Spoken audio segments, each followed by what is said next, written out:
Hello everyone, welcome to my UPSC MPPSC Madhya Pradesh assistant professor की हम regular basis पे preparation करवा रहे हैं। जनरल स्टडीज पेपर फर्स्ट के 7 टेस्ट ऑलरेडी कंप्लीट हो चुके हैं। आज हम टेस्ट नंबर 8 डिस्कस करेंगे। ये आपके पूरे फुल लेंथ सिलेबस पे बेस्ड है। देखिए, सभी टेस्ट में जो आपका सिलेबस है उसके हिसाब से 50 क्वेश्चन कवर किए जाते हैं सभी टेस्ट में। हो सकता है आपको यहाँ पे पूरे 50 क्वेश्चन देखने को ना मिले, लेकिन जो टेस्ट सीरीज करवा रहे हैं उसमें पूरे 50 क्वेश्चन आपको प्रोवाइड करवाए जाते हैं।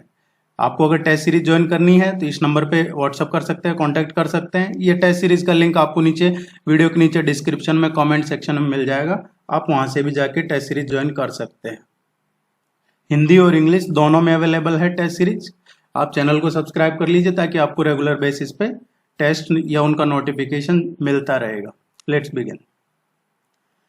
COP 28 जलवायु शिखर सम्मेलन 2023 का मेजबान देश कौन सा है? COP 28 का जो ये क्लाइमेट कॉन्फ्रेंस है, ये एक्चुअल में 2023 का की मेजबानी कौन सा देश करेगा? देखिए, जलवायु शिखर सम्मेलन है। इसमें पहले देखते हैं कोप क्या है। ये है conference of parties. Conference of parties इसको बोलते हैं कॉप, पार्टियों का सम्मेलन। कॉप है ये जो UNFCCC है, UNFCCC है, United Nations framework on climate change conference. इसका सर्वोच्च निर्णय लेने वाला प्राधिकरण है ये कॉप है। जो इसकी कॉप की पहली बैठक कब हुई थी, पहली मीटिंग कहें, ये कब हुई थी कॉप की? ये 1995 में हुई थी पहली इसकी मीटिंग, और ये बर्लिन में हुई थी, जर्मनी में। United Nations framework on climate change conference जो संयुक्त राष्ट्र जलवायु परिवर्तन सम्मेलन है, इसकी बात करें तो ये 1992 में इस पे हस्ताक्षर हुए हैं। जलवायु परिवर्तन पे संयुक्त राष्ट्र फ्रेमवर्क कन्वेंशन है, ये 1992 में इस पे पर्यावरण और विकास पे संयुक्त राष्ट्र सम्मेलन में हस्ताक्षर हुए हैं, एनवायरमेंट एंड डेवलपमेंट। और इसको जो 1992 का सम्मेलन है, इसको रियो सम्मेलन, रियो शिखर सम्मेलन, या फिर इसको अर्थ समिट, पृथ्वी सम्मेलन भी बोला जाता है इसको। एक्चुअल में ये लागू हुआ है 1994 से। इस पे हस्ताक्षर हुए थे 92 में, लेकिन ये लागू हुआ था 21 मार्च 1994 से। अब तक 197 कंट्री है जो इसमें शामिल हो चुके हैं। और इसका जो हेडक्वार्टर है UNFCCC का, ये बॉन में है, जर्मनी में। कॉप की बात करते हैं तो जो पहला ऑप्शन है शर्म अल शेख। शर्म अल शेख है, ये मिस्र में है, और यहां पे COP 27 हुआ था। संयुक्त अरब अमीरात, यूनाइटेड नेशंस, ये यूनाइटेड अरब अमीरात है, यहां पे ये COP 28 होगा। अभी नवंबर दिसंबर में ये होगा। यहाँ पे COP 26 है, ये ग्लासगो में हुआ था। ये आपको ध्यान रखने हैं, इसीलिए ऑप्शन इस हिसाब से दिए। COP 28 कहां पे होगा? यूनाइटेड अरब अमीराट्स जो UAE है, अबू धाबी, वहां पे होगा ये।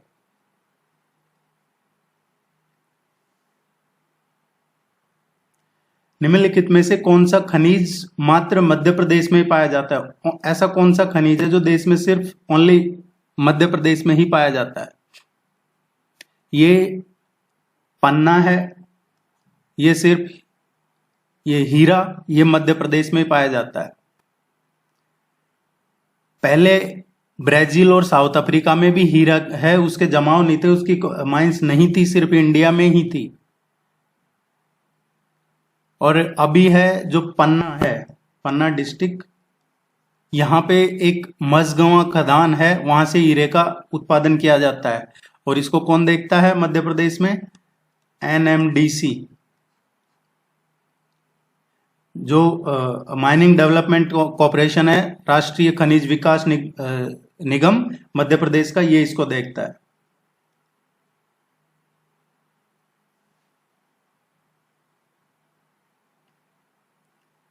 निम्नलिखित में से कौन सा युग्म सही नहीं है? इनमें से कौन सा पेयर गलत है, कौन सा जो मैचिंग है इनकरेक्टली मैच्ड है? वेद प्रकाश शर्मा अध्यक्ष है योग आयोग के, ये सही है। रामदयाल प्रजापति ये अध्यक्ष है माटी कला बोर्ड मध्य प्रदेश। भागचंद उइके अध्यक्ष है राज्य प्रवासी आयोग के, ये सही है। घनश्याम पिरोनिया अध्यक्ष श्रम कल्याण मंडल, ये एक्चुअली घनश्याम पिरोनिया है, ये अध्यक्ष है जो बांस विकास प्राधिकरण है उसके अध्यक्ष हैं। और जो श्रम कल्याण मंडल है उसके अध्यक्ष कौन है? भगवान दास गोंडा से, इसके अध्यक्ष हैं भगवान दास गोंडा से। घनश्याम पिरोनिया किसके अध्यक्ष हैं? ये बांस विकास प्राधिकरण के अध्यक्ष है। तो डी इनकरेक्ट है, ये सही मैच नहीं कर रहा है। यह भी रिसेंट में अपॉइंटमेंट हुआ है। हाल ही में मिस्र के कायरो में आयोजित ISSF राइफल वर्ल्ड कप में ऐश्वर्य प्रताप सिंह तोमर ने कौन सा पदक जीता? ये अभी रिसेंटली हुआ है। इसमें जो ISSF वर्ल्ड कप है इसमें व्यक्तिगत 50 मीटर राइफल में गोल्ड मेडल जीता है इन्होंने। मध्य प्रदेश के हैं ये, सेकंड इसका करेक्ट आंसर है। और ये आपके सिलेबस में भी है स्पोर्ट्स। मध्य प्रदेश के किस मंदिर में प्रदेश का पहला जीरो वेस्ट परिसर बनाया जाएगा? कौन से मंदिर में ये पहला जीरो वेस्ट परिसर बनाया जाएगा? ये महाकाल लोक की जो सरफेस एरिया पार्किंग है उसमें organic waste to compost plant लगाया जा रहा है यहाँ पे। और इस प्लांट की मदद से ही जो 3R टेक्निक है, ये चर्चा में इसलिए भी है, ये 3R टेक्निक की वजह से रिड्यूस, रीयूज एंड रिसाइकल, ये 3R पूछा जा सकता है आपसे कि जो वेस्ट टू कंपोस्ट प्लांट लगाया है इसमें 3R क्या है? Reduce, reuse and recycle. इसके माध्यम से ही इसका निपटारा कर खाद तैयार की जाने वाली है यहाँ से। इसका करेक्ट आंसर आएगा महाकाल टेम्पल।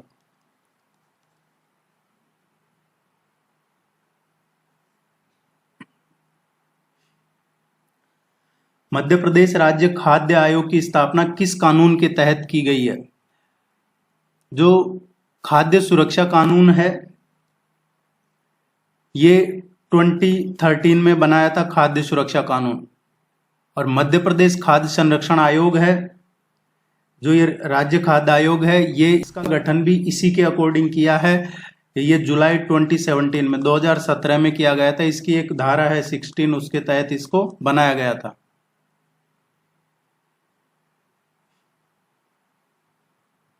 निम्नलिखित में से मध्य प्रदेश के किस राष्ट्रीय उद्यान को बाघ संरक्षण हेतु उत्कृष्टता पुरस्कार के लिए चुना गया है?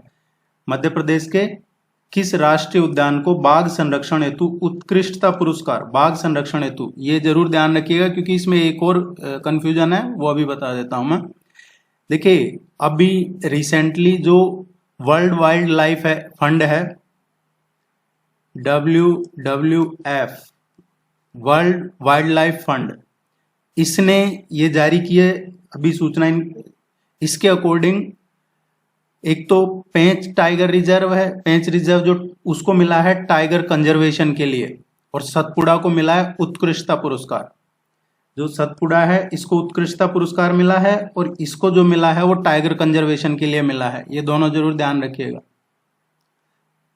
बाघ संरक्षण के फील्ड में उत्कृष्ट पुरस्कार सतपुड़ा को मिला है और टाइगर कंजर्वेशन में पेंच को मिला है। ये पेंच मध्य प्रदेश और महाराष्ट्र दोनों में है। यहां हम उत्कृष्टता पुरस्कार की बात कर रहे थे, इसलिए सतपुड़ा इसका करेक्ट आंसर है। हाल ही में मध्य प्रदेश के मुख्यमंत्री ने किन दो शहरों के मध्य विंध्य एक्सप्रेस वे बनाने की घोषणा की है? अभी रिसेंटली जो चीफ मिनिस्टर हैं शिवराज सिंह जी, इन्होंने ये घोषणा की है। ये कहां से कहां तक बनेगा? ये सिंगरौली से भोपाल तक बनेगा विंध्य एक्सप्रेस वे। और इसमें कौन कौन से डिस्ट्रिक्ट कवर होंगे? इसमें देखिए एक तो ये लगभग 676 किलोमीटर का बनेगा ये जो एक्सप्रेस वे बनेगा, और इस रूट पे इंडस्ट्रियल कॉरिडोर भी डेवलप किया जाएगा। और लगभग ऐसा माना जा रहा है कि 1.5 लाख 1.5 लाख के लगभग रोजगार यहाँ से उत्पन्न होने की उम्मीद लगाई जा रही है। अभी एक किस किस डिस्ट्रिक्ट से होके निकलेगा ये जरूर देखिएगा आप, ये पूछा जा सकता है। ये आपके भोपाल से और सिंगरौली तक जाएगा। दिस वन भोपाल टू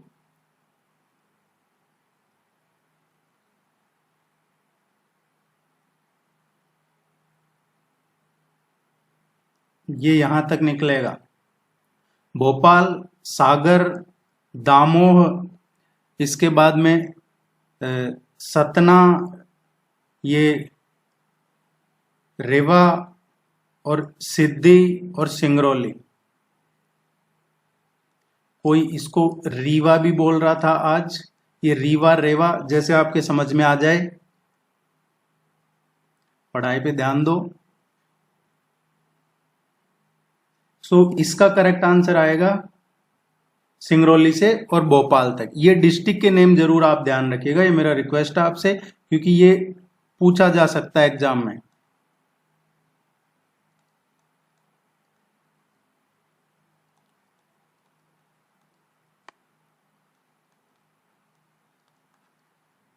ये डिस्ट्रिक्ट्स हैं और ये सिंगरौली तक, भोपाल से सिंगरौली ध्यान रखना। और ये इंपॉर्टेंट डिस्ट्रिक्ट है, मैप में जरूर देखिएगा, इसका मैप आ चुका है, ये हाईवे का है जो ब्लूप्रिंट तैयार होता है पहले। मैग्नेटिक स्टोरेज डिवाइस का एक उदाहरण है इनमें से, या इस तरीके के क्वेश्चन आपका जो आईसीटी का सिलेबस है उसमें पूछे जाएंगे। मैग्नेटिक स्टोरेज डिवाइस है, ये hard disk magnetic storage device है। एक स्थायी डायरेक्ट एक्सेस सहायक मेमोरी है एक्चुअली है। इसको नॉन वोलेटाइल और वोलेटाइल भी पूछा जाता है कई बार आपसे, तो ये नॉन वोलेटाइल है। मैग्नेटिक डिस्क एक ऐसा स्टोरेज डिवाइस है, ये सस्ता भी है, जो बड़ी मात्रा में डेटा स्टोर कर लेता है। और जैसे आपने सुना होगा फ्लॉपी डिस्क है, हार्ड डिस्क है, मैग्नेटिक डिस्क के उदाहरण है ये।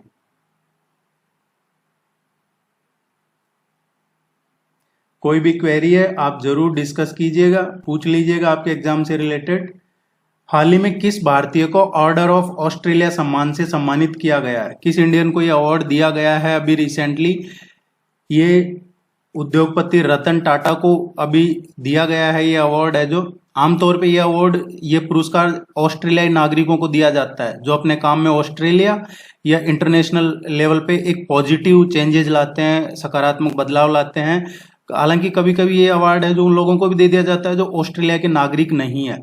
इसमें कई सारे ग्रुप्स हैं, जैसे AK है, AD है जो नाइट और डैम बोला जाता है, कॉम्पेनियन AC है, इस तरीके के AM है वो मेंबर्स में आता है, medal of the order of Australia है एक OAM, इस तरीके के अवार्ड्स के नेम है। ये जो अवार्ड है रतन टाटा को उनके जो कारोबार जगत है उसके काम और उनकी जो परोपकारिता है दूसरों के लिए काम करना, उसके लिए ऑर्डर ऑफ ऑस्ट्रेलिया के सम्मान से सम्मानित किया। इसकी शुरुआत किसने की थी? जो एलिजाबेथ सेकंड है उन्होंने इसकी शुरुआत की थी 1975 में, फरवरी 1975 में ऑर्डर ऑफ ऑस्ट्रेलिया सम्मान की शुरुआत हुई थी। पूछा जा सकता है एग्जाम में, पर्सनैलिटी से रिलेटेड है, ध्यान रखिएगा। Person in news. निम्नलिखित में से कौन सा ई कॉमर्स का लाभ नहीं है? इनमें से कौन सा है जो ई कॉमर्स का बेनिफिट नहीं है, लाभ नहीं है? देखिए ई कॉमर्स में लागत, बचत और कीमत में कमी, ये सही है। ग्राहकों की जरूरत के लिए देर से प्रतिक्रिया, इससे ई कॉमर्स में लाभ नहीं होता। प्रतिक्रिया में देरी नहीं होनी चाहिए। व्यापक पसंद, बेहतर ग्राहक सेवाएं, ये सभी लाभ हैं। बी, ये ई कॉमर्स का लाभ नहीं है।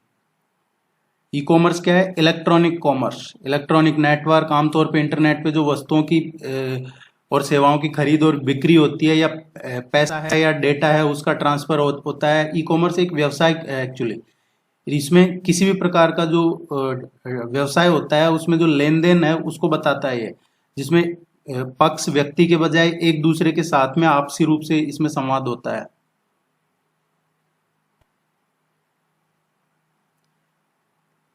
जनशक्ति प्रदर्शनी का आयोजन किस कार्यक्रम के साथ किया गया है? अभी हाल ही में हुआ है ये जनशक्ति प्रदर्शनी का आयोजन ये पूरे देश में किया। जनशक्ति एग्जीबिशन, अभी रिसेंटली जो 100th एपिसोड था, 100वीं कड़ी थी लोकप्रिय जो ये रेडियो कार्यक्रम है मन की बात, इसकी 100वीं कड़ी के उपलक्ष्य में ये जनशक्ति प्रदर्शनी का आयोजन किया गया था। सी इसका करेक्ट आंसर है।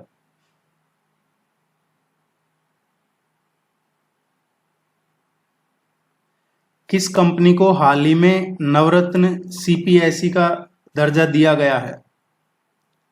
देखिए, ये कोई जैसे ही कोई और कंपनी इसमें ऐड होगी इसके बाद में तो वो भी आपको बता दिया जाएगा ताकि आपको क्वेश्चन गलत ना हो। अभी रिसेंटली जो जिस कंपनी को नवरत्न का ये मिला है दर्जा, नवरत्न क्या है?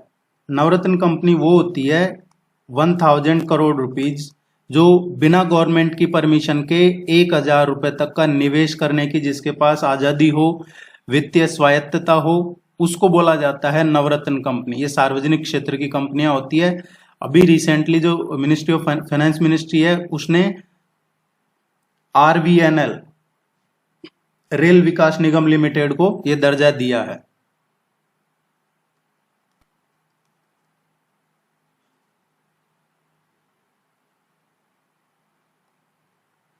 कालिदास समारोह कहाँ मनाया जाता है? कालिदास समारोह कहाँ पे मनाया जाता है? ये उज्जैन में मनाया जाता है। और कालिदास समारोह की शुरुआत की थी जो पद्म भूषण विजेता थे पंडित सूर्यनारायण व्यास, उन्होंने 1958 में पंडित सूर्यनारायण व्यास ने कालिदास की जयंती मनाने के रूप में शुरुआत की थी। कालिदास है काफी प्रसिद्ध कवि थे प्राचीन टाइम के भारत के। सी इसका करेक्ट आंसर आएगा।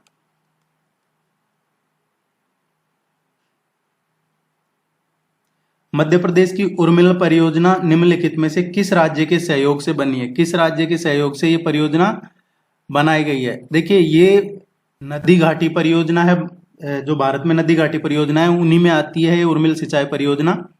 अभी ये बनाई गई है रिसेंटली, जो छतरपुर कानपुर मार्ग है उस पे उर्मिल रिवर है। उर्मिल रिवर है ये छतरपुर और कानपुर जो रूट है उस पे, ये उत्तर प्रदेश गवर्नमेंट के साथ मिलके उसके सहयोग से बनाई गई है।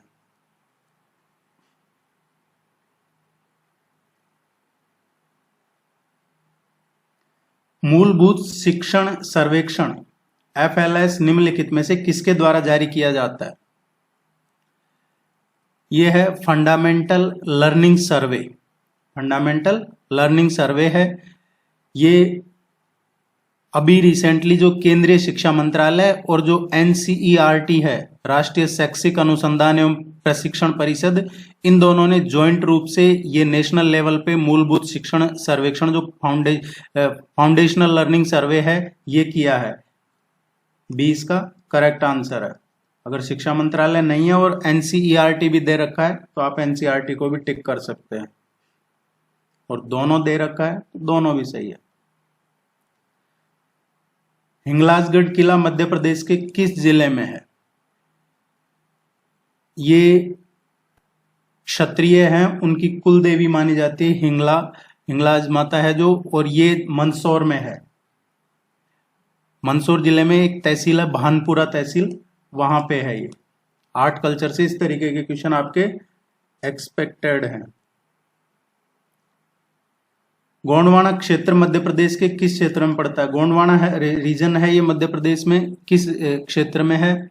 ये दक्षिण पश्चिमी मध्य प्रदेश में पड़ता है, दक्षिण पश्चिमी मध्य प्रदेश में। और इसी में दो इंपॉर्टेंट वैली और हैं, दामोदर और सोन रिवर वैली। दामोदर और सोन घाटी इसी में ही है। यहाँ पे राजमहल हिल्स वो भी इसी रीजन में है। इंपॉर्टेंट है, ये ध्यान रखिएगा।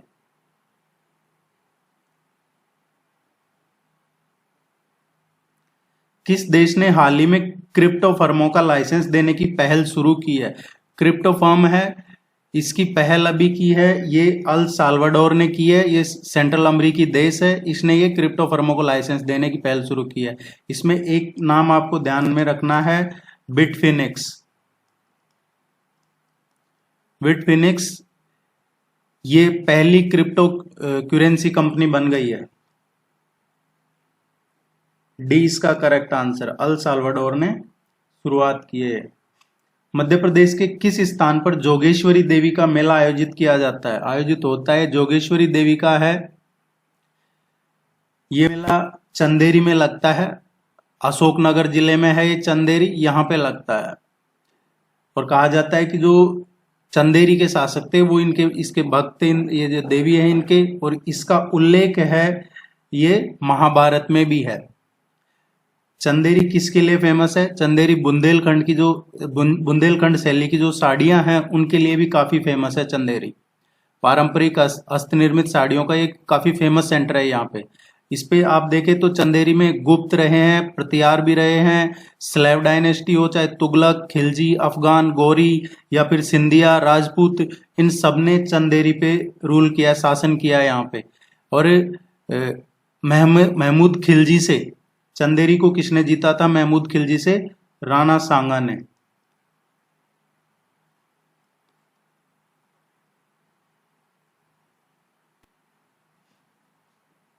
हाल ही में कहां देश में पहली बार वाटर मेट्रो का संचालन शुरू किया गया है?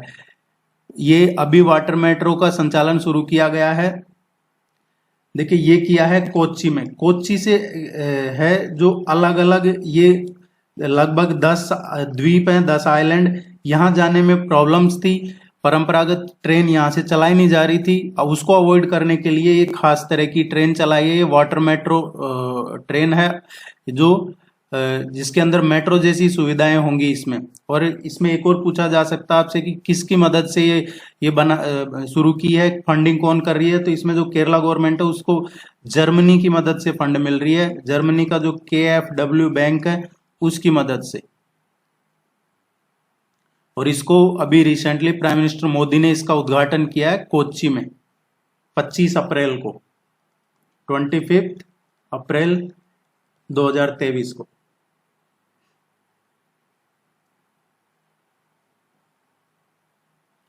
राखी की चुनौती की रचयिता कौन थी?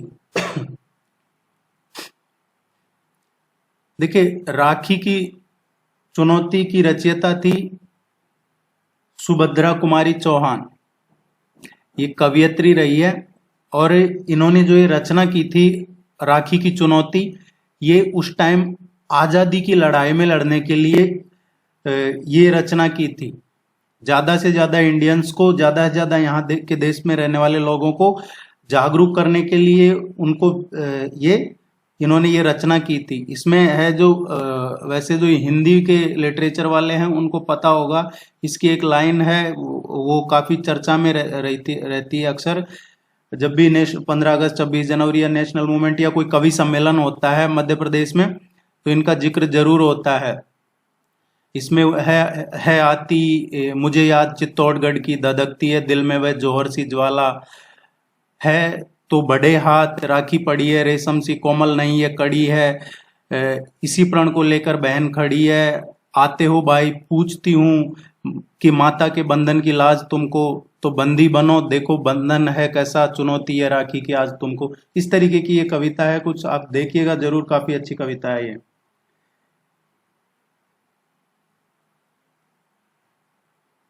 इंडियन नेशनल मूवमेंट के टाइम का है। मध्य प्रदेश में पहली बार राष्ट्रपति शासन कब लागू किया गया था? देखिए मध्य प्रदेश में अब तक 3 बार राष्ट्रपति शासन लग चुका है। एक बार लगा है, फर्स्ट टाइम लगा है 30 अप्रैल 1977 को, 1977 में 29-30 अप्रैल को पहली बार लगा है, और ये रहा है उसके बाद जून 1977 तक। दूसरी बार जो लगा था ये फरवरी 1980 में लगा था, सेकंड टाइम। तीसरी बार जो लगा था ये दिसंबर 1992 में लगा था। 3 बार राष्ट्रपति शासन मध्य प्रदेश में लग चुका है। ये जो 25 जून 1975 है, ये देश में नेशनल इमरजेंसी लगी थी, राष्ट्रीय आपातकाल। इसका जो करेक्ट आंसर आएगा, पहली बार कब लगा था? अप्रैल 1977 को। कई बार विधानसभा भी पूछ ली जाती है आपसे, तो जो पहली बार लगा था उस टाइम पे कौन सी 5वीं और 6ठी विधानसभा की अवधि थी, उस टाइम पे लगा था। दूसरी बार लगा था उस टाइम छठी सातवीं विधानसभा की अवधि थी। तीसरी बार जो लगा था 9वीं और 10वीं विधानसभा की अवधि थी। बेस्टिल डे परेड के लिए पीएम मोदी को किस देश में आमंत्रित किया गया है? ये बेस्टिल डे परेड है, इसके लिए फ्रांस ने अभी इनवाइट किया है। ये 14 जुलाई को होगा बेस्टिल डे परेड, 14 जुलाई को फ्रांस में होगा। ये एक्चुअली क्या है, ये बेस्टिल जो है ये एक किला था पहले यहाँ पे, जो पेरिस की सुरक्षा के लिए था, लेकिन बाद में इसको एज ए जो इम्पोर्टेंट लोग हैं उनको जेल में डालना उस तरीके से यूज लिया जाने लगा, और लोगों ने फिर भीड़ ने जो इस किले को तोड़ दिया और उन सबको जो कैदी थे उनको छुड़ा लिया था, और उसी को फ्रांस रिवॉल्यूशन, फ्रांसीसी क्रांति कहा जाता है। इसलिए ये बेस्टिल डे परेड होती है 14 जुलाई को। इसमें प्राइम मिनिस्टर मोदी जाएंगे। निम्नलिखित में से कौन सी नदी पंचमढ़ी के महादेव पर्वत से निकलकर नर्मदा नदी में मिलती है? जो तवा रिवर है ये मध्य प्रदेश की एक इंपॉर्टेंट रिवर है। इसका जो ओरिजिनेट होती है ये रिवर मध्य प्रदेश में जो होशंगाबाद डिस्ट्रिक्ट है, होशंगाबाद डिस्ट्रिक्ट में पंचमढ़ी के महादेव हिल्स सुना होगा आपने, महादेव रेंज जो अभी हमने लास्ट डिस्कस किया था। महादेव रेंज में काली बीत पहाड़ियां हैं, वहां से ये इस ओरिजिनेट होती है तवा रिवर। होशंगाबाद में इस पे एक डैम भी है, काफी फेमस है, और इसके पास में ही एक बांद्रा बांध है, होशंगाबाद के पास में बांद्रा बांध, वहां पे नर्मदा से मिल जाती है। ये हम आगे आपको जब रिवर्स पढ़ाएंगे, जब अच्छे से समझा देंगे, आप इनको जब तक पढ़ते रहिए। खजुराहो के मंदिर किस वंश से संबंधित है? खजुराहो के जो मंदिर हैं ये चंदेल वंश से संबंधित है। खजुराहो के मंदिर हिंदू और जैन धर्म के मंदिर है एक्चुअली, और इनका जो निर्माण है 9वीं 10वीं सेंचुरी में मध्य में चंदेल राजाओं ने करवाया था, बिटवीन इस टाइम, इसी ईस्वी में। मध्य प्रदेश की सबसे ऊंची चोटी कौन सी है? मध्य प्रदेश की जो हाईएस्ट पीक है ये धूपगढ़ है, और ये सतपुड़ा रेंज में आता है, 1350 मीटर। कहां पे है? सतपुड़ा श्रेणी में। कलसुबाई है, ये महाराष्ट्र की हाईएस्ट पीक है। गुरु शिखर है, ये माउंट आबू में है, ये राजस्थान का हाईएस्ट पीक है। पारसनाथ है, ये झारखंड की सबसे हाईएस्ट पीक है, सबसे ऊंची चोटी है। और मध्य प्रदेश का पूछा है तो धूपगढ़।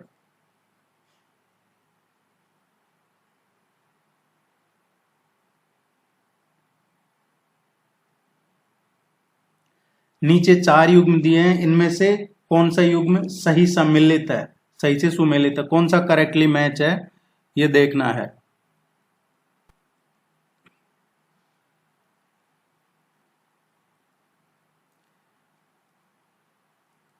इसमें जो करेक्ट आंसर आएगा यही सही से सुमेलित है, ऑपरेशन कावेरी। ऑपरेशन कावेरी अभी रिसेंटली चलाया है ऑपरेशन। सूडान में जो इंडियन फंस गए थे, जो भारतीय फंस गए थे, उनको लाने के लिए ऑपरेशन कावेरी चलाया था। ऑपरेशन गंगा है, ये उस टाइम पे चलाया गया था जब यूक्रेन से भारतीयों को लाया गया था। रूस और यूक्रेन के जब शुरू में ये प्रॉब्लम क्रिएट हुई थी, जो अभी चल रहा है युद्ध, तो यूक्रेन से जो बच्चे फंस गए थे भारतीय, उनको लाने के लिए ऑपरेशन गंगा चलाया गया था। ऑपरेशन देवी शक्ति है, ये अफगानिस्तान में जो तालिबान के हमले के समय वहां भारतीय फंस गए थे उनके लिए ऑपरेशन देवी शक्ति। और ऑपरेशन दोस्त, ये जो अभी तुर्की में भूकंप आया, तुर्की सीरिया में, वहां पे बचाव और राहत कार्य के लिए। तो ऑपरेशन कावेरी सूडान में फंसे भारतीयों के लिए है। ऑपरेशन गंगा, ये यूक्रेन से जो भारतीय छात्र हैं उनको निकालने के लिए। ऑपरेशन देवी शक्ति, अफगानिस्तान में जो तालिबान ने अटैक हमला किया था उस टाइम पे भारतीयों को निकालने के लिए। और ऑपरेशन दोस्त, तुर्की और सीरिया में बचाव और राहत कार्य के लिए ये चलाया था। ए इसका करेक्ट आंसर है। एक क्वेश्चन यहां से पूछा जाता है इस तरीके। सागर जिले के बीना में तेल शोधक कारखाना किस देश की सहायता से लगाया गया? ये बीपीसीएल बीना रिफाइनरी है, इसमें बायलैटरल एग्रीमेंट हुआ था भारत रिफाइनरी स्थापित करने के लिए, ये मध्य भारत रिफाइनरी 1994 में। BPCL Bharat petroleum corporation limited, और दूसरा है OQSAOP।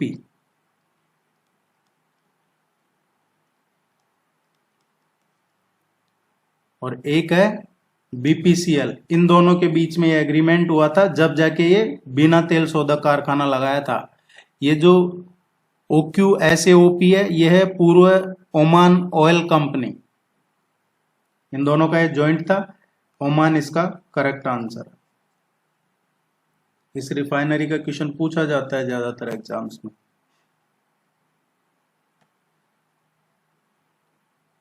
मैच करना है पेयर फर्स्ट पेयर सेकंड को। इनमें से कौन सा सही से मैच कर रहा है?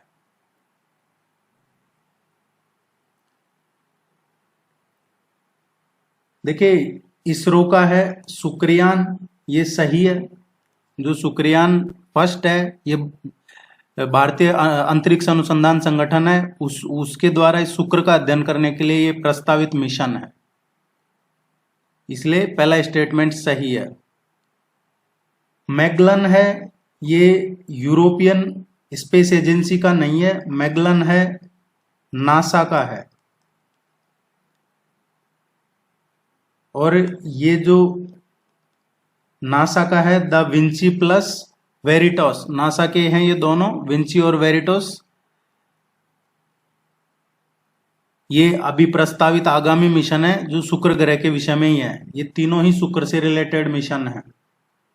सी इसका करेक्ट आंसर है।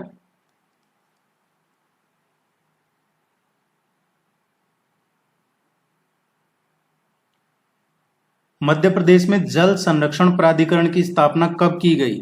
मध्य प्रदेश जल संरक्षण प्राधिकरण की स्थापना की है 2004 में।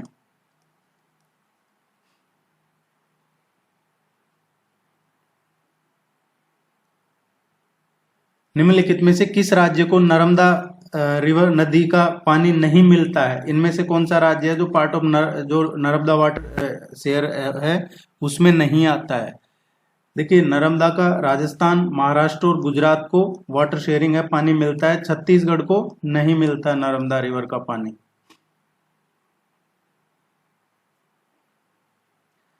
टू 2011 की जो जनगणना है उसके अकॉर्डिंग मध्य प्रदेश में कितने संभाग हैं, ये कितने संभाग हैं, मंडल हैं? तो मध्य प्रदेश में 10 हैं। ये भोपाल है, चंबल है, ग्वालियर है, सागर है, रीवा है, शहडोल है, उज्जैन है, इंदौर है, नर्मदापुरम है, जबलपुर है। ये 10 है।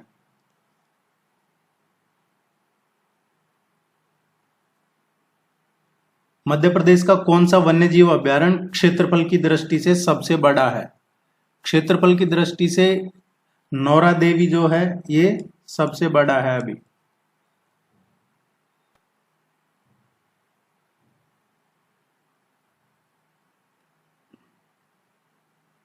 गुजरात की सीमा से सटे मध्य प्रदेश के कौन से 2 जिले हैं? गुजरात के साथ बॉर्डर कौन से 2 जिले शेयर करते हैं?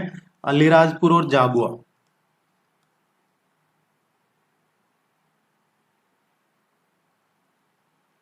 कालिदास सम्मान किस क्षेत्र में दिया जाता है? कालिदास सम्मान है, इसमें 1 लाख रुपए दिए जाते हैं जो भी ये जो विजेता होता है उसको। और ये शुरू किया था 1981 में। ये साहित्य के फील्ड में दिया जाता है।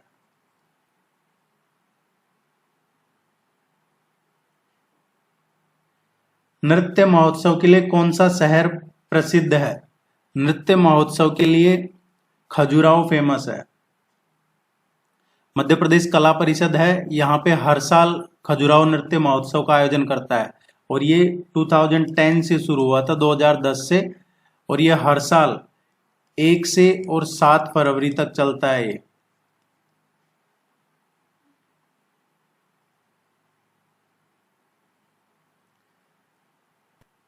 जानवर के प्रथम अवशेष किस प्रदेश में पाए गए थे? देखिए, पहली बार जो जानवर के अवशेष पाए गए थे ये आदमगढ़ में पाए गए थे, और ये मध्य प्रदेश में है। ये जगह अभी चर्चा में है, इसलिए क्वेश्चन बन आया है। निम्नलिखित में से कौन सा मध्य प्रदेश में स्थित नहीं है? ये जो उद्यान, अभ्यारण्य, टाइगर रिजर्व ये दे रखे, इनमें से कौन सा मध्य प्रदेश में नहीं है? करेरा वन्यजीव अभ्यारण्य, करेरा वन्यजीव अभ्यारण्य है, ये मध्य प्रदेश में है। कहां पे है?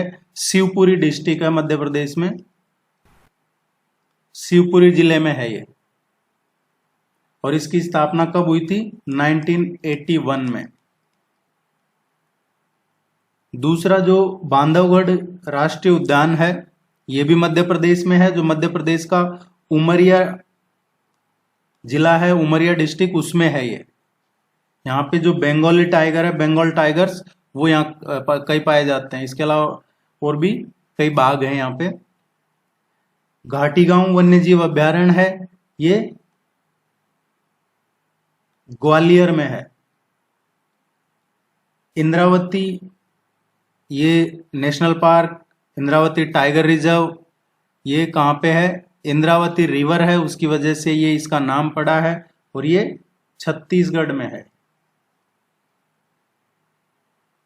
तो मध्य प्रदेश में कौन सा नहीं है? इंद्रावती टाइगर रिजर्व मध्य प्रदेश में नहीं है, छत्तीसगढ़ में है।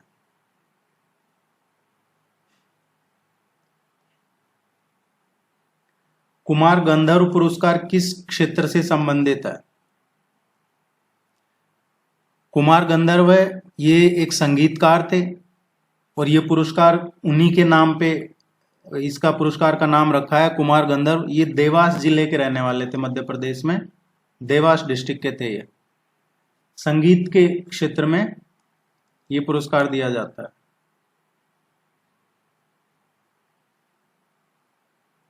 निम्नलिखित में से कौन सा जिला नर्मदा नदी के मार्ग में नहीं है? नर्मदा रिवर किस किस जिले से? देखिए, नर्मदा है जो मध्य प्रदेश के ईस्टर्न साइड, उसके अलावा वेस्टर्न साइड और नदर्न साइड, पश्चिम, पूर्व और उत्तर में बहती है मध्य प्रदेश में।